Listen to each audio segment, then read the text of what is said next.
மயில்வாகனத்தில் வந்த முருகா, வேலவா, விநாயக பெருமானே, என் குருநாதரை பாண்டித்தித்தரில் என்னோடு தவழுகின்ற மகாமுனிவர்களே, சித்தர்களே, யோகியர்களே, கர்மகாமி, உன்னை எங்கிருந்து அழைத்தாலும் எப்பொழுது அழைத்தாலும் அடியேற்கு காத்திருந்து அருள்தாக சத்தியமூர்த்தை நான் தெய்வமே.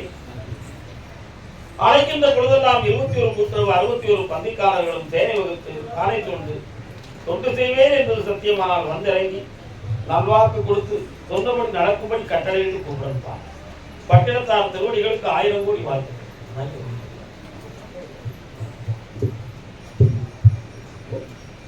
முதல் உத்தரவு சென்னை மாநகர். சென்னை அப்படி இருக்குங்க. அப்படி அங்கே இருங்க. சாமி, நான் பார்த்துட்டு இருந்த தொழில ரொம்ப நஷ்டமாயிடுது.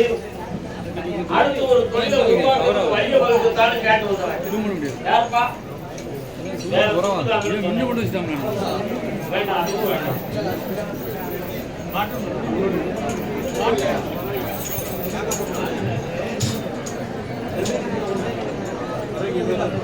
என்னையா தொழில் பண்ற? தொழிலை பத்தி நான் பேசுறேன். போய் இருங்க முதல்ல. நான் நடத்தி இருக்கக்கூடிய தொழில் நஷ்டத்தை கொடுக்கிறது, அடுத்த தொழிலை வழிவகுக்கிற வழிவகுக்கிறதுன்னு காட்டுவது யாரு? உங்க இஷ்டத்துக்கெல்லாம் என் தொழில் யாரும் காட்டக்கூடாது.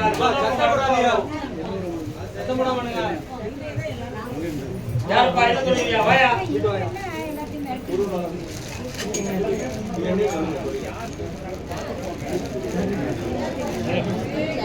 கேட்டரிங்.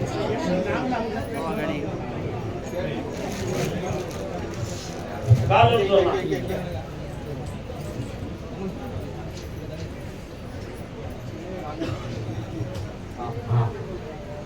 இன்னும் 2 தடவை கால் விட்டுவாப்பா.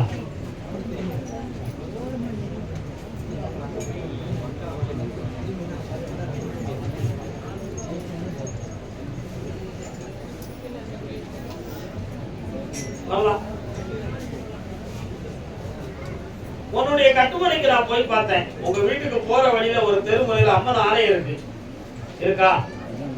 அதுல இருந்து கொஞ்ச தூரம் போய் பார்த்தா கொடிமரம் உள்ள ஒரு கோயில் தெரியுது. எங்க பாருக்கு? 4 கிலோமீட்டர் கால் விட்டு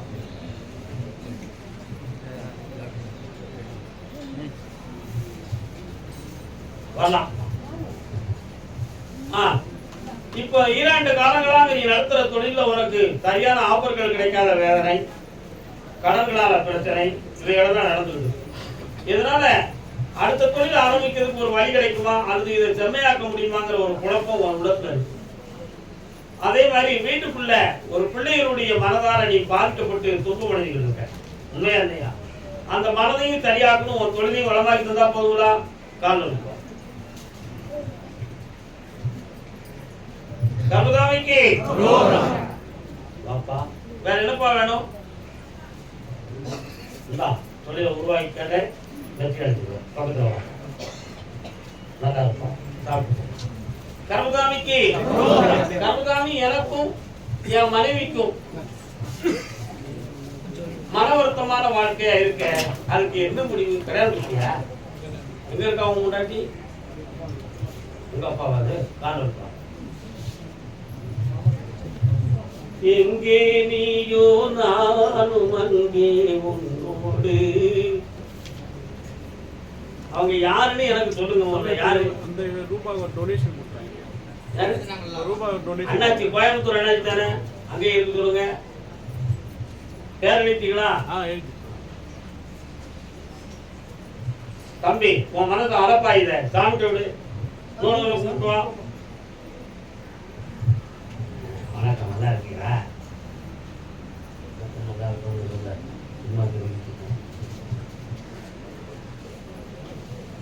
உன் மகன் குற்றவாளி என்பது என்னுடைய கருத்து. நீ என்ன சொல்ற? உத்தமனம் பையன். உன்னுடைய செய்கையால் பேச்சால தான் குடும்ப வாழ்க்கை பிரித்து பிரச்சனையான இருக்கு. வேணுமா உனக்கு? ஒரே வார்த்தை சொல்லடா. வேணுமா வேண்டாமா? அவன் உன் மேல போலீஸ்ல கம்ப்ளைண்ட் கொடுக்க போறா. என்ன செய்ய போற? சொல்லு. வாய் திறந்து சொல்லுடா. கால் விட்டு வா. எல்லாரும் பொம்பளையே குற்றவாளின்னு சொல்லக்கூடாது. எல்லாம் நியாயமா பேசுறோம். சரி, இப்ப என்ன வேணுங்கிற? குடும்பத்தை ஒண்ணு சேர்த்து வச்சா போதுமா? ஆனா உன் மனத்துக்குள்ள வேற ஒரு முடிவு எடுத்து வச்சிருந்தீங்க. அந்த முடிவெல்லாம் மாத்திருவியா? ஒண்ணு குழப்பம் பண்ண மாட்டியா? வந்த பிறகு நீ வேற பக்கம் திரும்ப வச்சுக்கா, நீ 6 மாசம் உள்ள உட்காருவ. கால் வந்துவா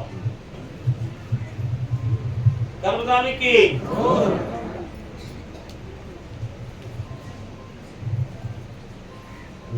குடும்பத்தை ஒற்றுமையாக்கி தரேன். புகழோட வாழ வைக்கும். காசு பணம் வேணும்ல, சந்தோஷமா இருக்கும். கர்மசாமிக்கு நீதிமன்றத்தின் வழக்கு யாருப்பா? வாயாங்க. நீதிமன்றத்தின் வழக்கு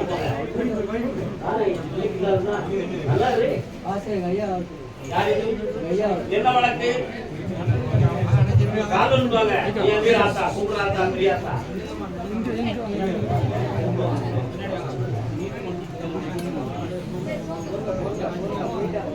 அமைதியா இருங்க. உன்னுடைய கட்டுமனைக்கு நான் போய் பார்த்தப்பா. உட்கார நல்லா உட்கார. ஏன் உட்காரு?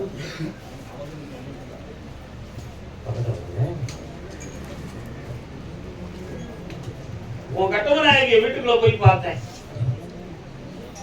திருப்பேரிலிருந்து வெங்கடாஜலபதியும் அன்னை பராசக்தியினுடைய ஆசையும் பெற்ற குடும்பம்.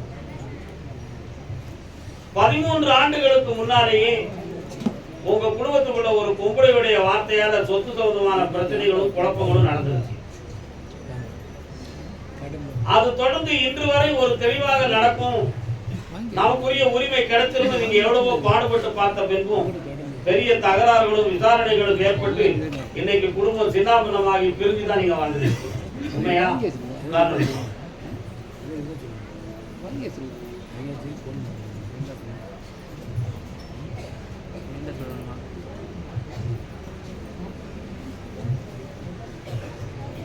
இதற்கிடையில உங்களுடைய தொழிலை நஷ்டப்படுத்துறதுக்காக மாந்திரிகத்தால பல்வேறு சூழ்நிலைகளும் சொத்துக்கள் சம்பந்தமான வழக்குகளும் ஏறி இப்ப தெளிவடைய முடியாம இருக்கீங்க.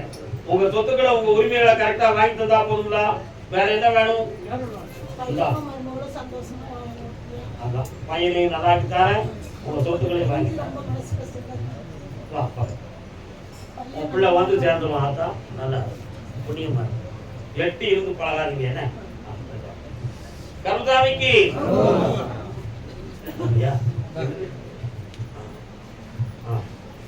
கல்வி சம்பந்தமாக கேட்க வந்தது யாருப்பா? கல்வி. கல்வியா செல்வமா வீரமா? யாருக்கு கல்வி?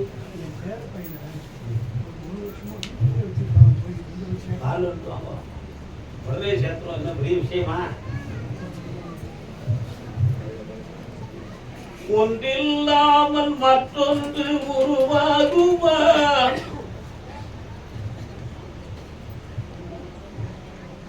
இந்தியாவில் இருக்கார, எங்க இருக்க? அவருடைய மனத்தை பார்த்தேன். இல்ல இல்ல, இதெல்லாம் வந்து பிளான் போட்டு இவனை படிக்க வைக்க கூடாதுன்னு போட்ட ஒரு எண்ணம். அவன் படிச்சு வந்துட்டான்னா நிறைய விவரங்களை உருவாக்கி இந்த குடும்பத்துல குழப்பம் வந்துடும் நினைச்சு அவன் மனநிலைகளை சரியில்லாம ஆக்கி வச்சிருக்கிறாங்க. அதான் காரணம். அதனால உங்க பேரனை நான் படிக்க வச்சு தந்துடுறேன். மனம் நிறைந்து அவனை கொண்டு போய் படிப்பகத்துல சேர்த்து பிள்ளைய வாழ வச்சு தாரேன். இதற்கு இடையில இன்னொரு விஷயம் நல்லா புரிஞ்சுக்கணும். உங்கள்கிட்ட ரொம்ப ஓப்பனா பேசுனா நீங்க எல்லாம் தப்பா நினைப்பேன். என்ன, ஒரு சில தகப்பா இருக்கான், மகன் படிச்சு வந்துட்டான்னா நமக்கு எதிரியா மாறி போயிடுவான்னு நினைக்கிறவங்களும் இருக்கான். நீங்க மறுப்பீங்க நினைச்சா அந்த வார்த்தையெல்லாம் நான் சொல்லல. நான் உலக ரீதியை சொல்லிக்கிட்டு இருக்கேன். புரியுதா உங்களுக்கு? இப்படியெல்லாம் நிறைய பேர்கள் நான் சந்திச்சு உட்கார்ந்து இருக்கேன்.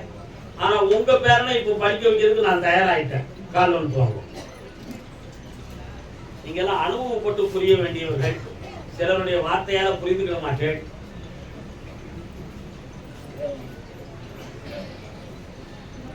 படித்தவன் கருத்தெல்லாம் சபை சேருமா? இந்த கல்வி ஆண்டுல அவனுடைய கல்வி தொடருது. செல்வ சிறப்போடும் ஆனந்தத்தோடும் இருப்பீர்கள். கல்லை கரைப்போம் பௌர்ணமிக்கு வந்து அடுத்து பார்ப்போம். கருதாமிக்கு அப்படியா வியாபார ஸ்தாபனம் யார் வச்சிருக்கிறா? என்ன வியாபாரம்? மளிகை. நீ என்ன மளிகை கடை முதல்ல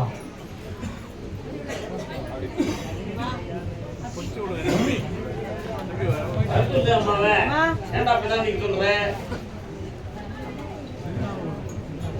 ஆசையே அலை போலே நாமல்லாதன் மேலே மாட போலே ஆடிடுவோமே வாழ்நாடி. அம்மாவோட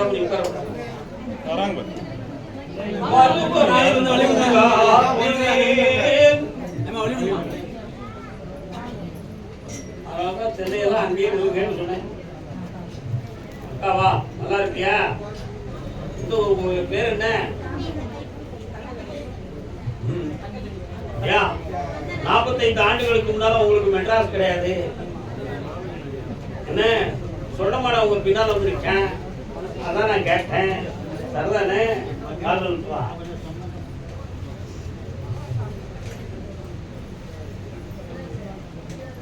இரண்டு கைகள் என்னடா வேணும் தம்பி? கனவுடா பாக்குறேன்.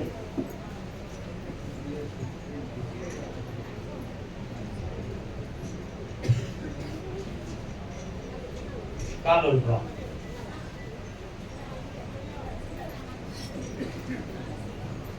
வரலாம் வா.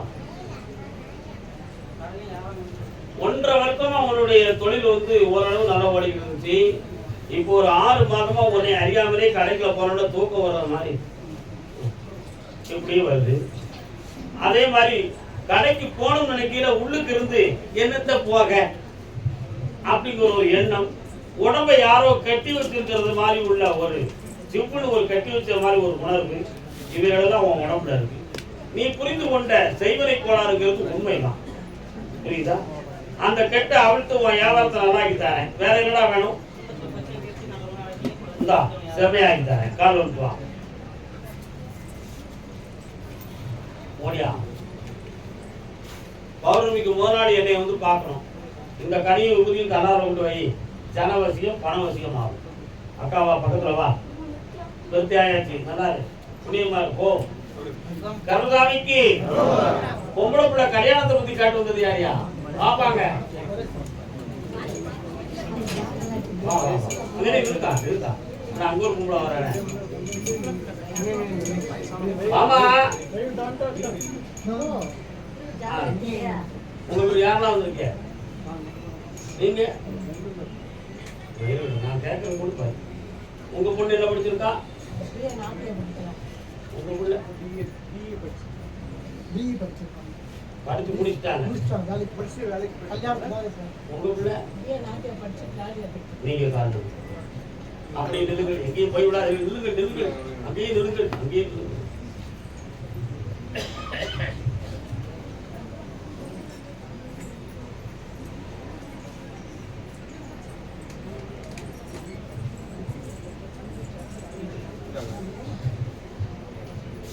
உங்க பேர் என்னது? கணவன் உங்களுக்கு கொஞ்சம் இதயத்தில் வலிமை இருக்காங்க. எதா இருந்தாலும் ஓப்பனா சொல்லியிருக்கான்னு சொல்றியா? சொல்லிடலாமா? கால் இருக்கும்.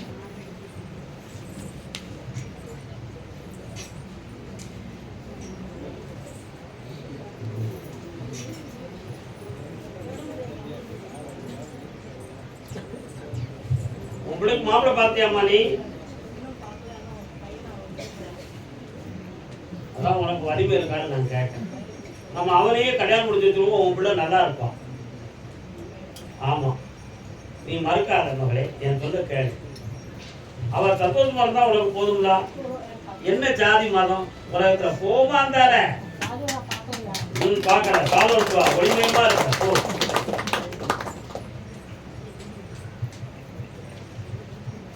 ஓடியா. ஒரு பையன் ஆம்பளை பையன் பிறப்பான். உனக்கு பேரன் கரெக்டரா இருப்பான்.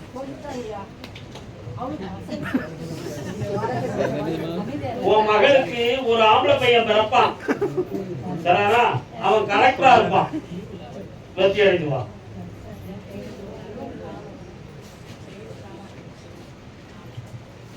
வீட்டுல கிடைச்சிடும், அதனால வீட்டுக்குள்ள தான் இருக்கு. கர்மசாமிக்கு கர்மசாமிக்கு என் தங்கச்சிமாருக்கும் எனக்கும் பிரச்சனை. போலீஸ்காரனாலும் முடியல, கோர்ட்டாலையும் முடியல. கையளவு உள்ளவும் வைத்து கடல் போல ஆசை வைத்து விளையாட சொன்னானடி, அவனே விளையாட விட்டானடி.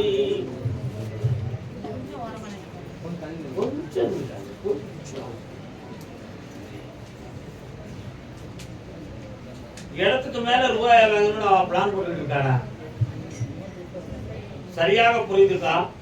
இன்னொரு 120 நாட்கள் கழித்து ஒரு பேச்சுவார்த்தையை நடத்தித்தானே, அதோட உங்களுக்கும் அவளுக்குள்ள பிரச்சனையை முடிச்சு சந்தோஷமா நல்லா இருக்கு. கர்மசாமிக்கு கர்மசாமிக்கு சாமி, நாங்க ஒரு இடம் ஒண்ணு பேசணும், எனக்கு முடியல. ஒரு இடம் ஒண்ணு பேச முடியல. அட்வான்ஸ் கொடுத்தியாப்பா? ஏன் அட்வான்ஸ் கொடுத்தியா? வாய் திறந்து பேசுங்க. அட்வான்ஸ் கொடுத்தீங்களா? பணம் வாங்கிட்டான் இடத்துக்கு. புரியல? இடத்துக்கு தானே.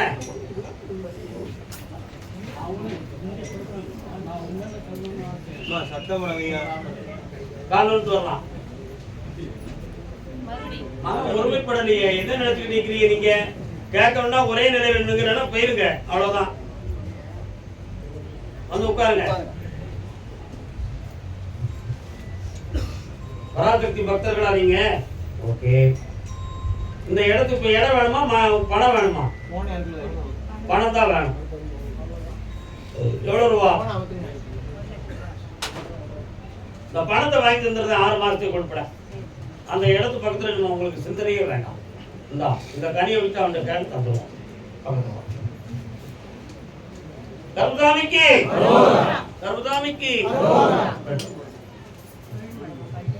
அடுத்து பேசுவோம்.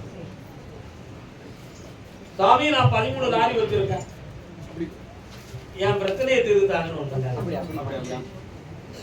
செனாய் நகர். என்னதான் சிந்தனையில இருக்கு, எப்படி குழம்பி தருவீங்க?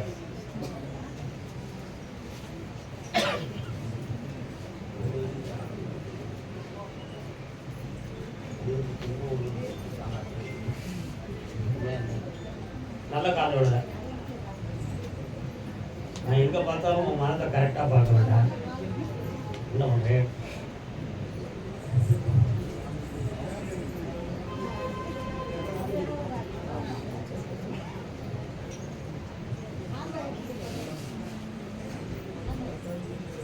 ஒரு 9 கோடி ரூபாயில இருந்து 10 ரூபாய்க்குள்ள இடத்த ஒரு 18 நாளையில வந்து பேசி அட்வான்ஸ் வாங்கிட்டாருடா. பழைய மாதிரி 40 லாரிகள் வைக்க முடியுமா அப்படிங்கிற ஒரு சிந்தனை உன் உள்ளத்துல இருக்குடா.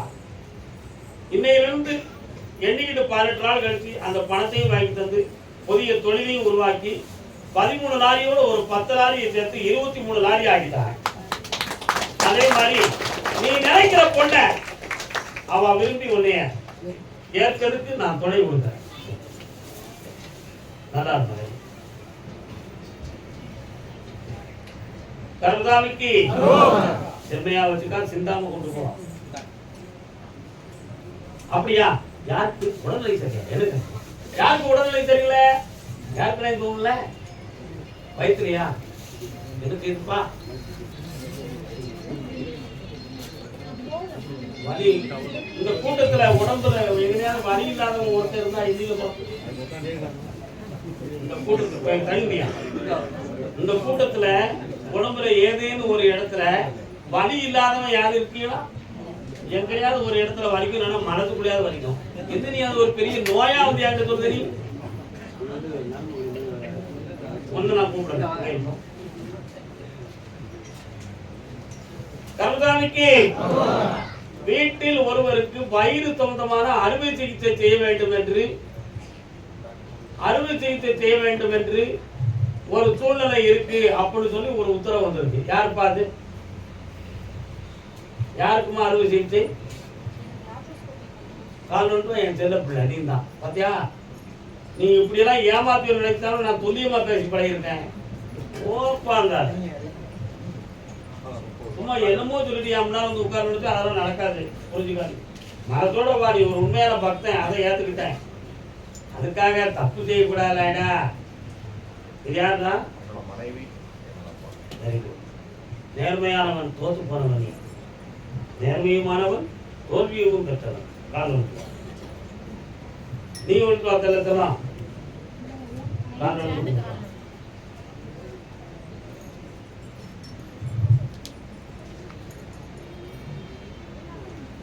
மனக்கோயில் கொண்ட என்ன வேணும்ப்பா உங்களுக்கு?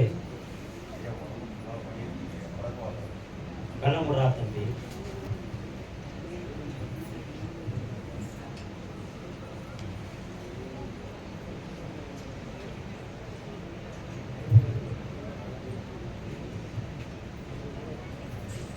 வாகனீர் இறக்கம் தான் முதல்ல வந்திருக்கு. அதுக்கு விரல்கள் நரம்புகள் சம்பந்தமான இழுப்புகள் வந்துச்சு. அதுக்கு ஒரு பகுதிகள் சில இடத்துல இயங்காத மரமரப்பு தந்தை இதுதான் நடந்தது. இது கசாயத்தாலும் எண்ணெய் துவைப்பு மசாஜாலும் சரியாயிடும். இது உனக்கு ஆபத்து கொடுக்காது. நீ தைரியமா இருக்கணும். பயப்படாங்களா? நல்லா இருக்கணும் பிள்ளைய. சரியா? குழந்தை இருக்கா? கண்ண முடிக்கா. விஞ்ஞானத்தால் உனக்கு குழந்தை கிடைக்காது. மெய்ஞானம் மிகுந்த கருப்பசாமி அதனால ஆம்பளை பையன் கிடைப்பான்.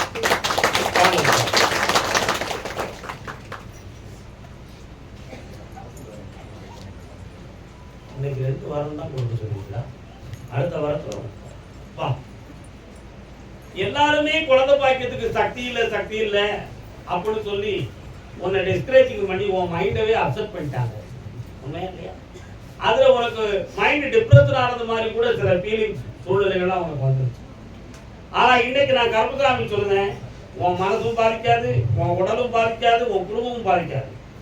ஆடி அமாவாசைக்கு பிறகு குழந்தை ஜனனமாகும், ஆம்பளை பிள்ளையாக இருக்கும், கருப்பசாமி என்று பெயர் வைப்பாய்.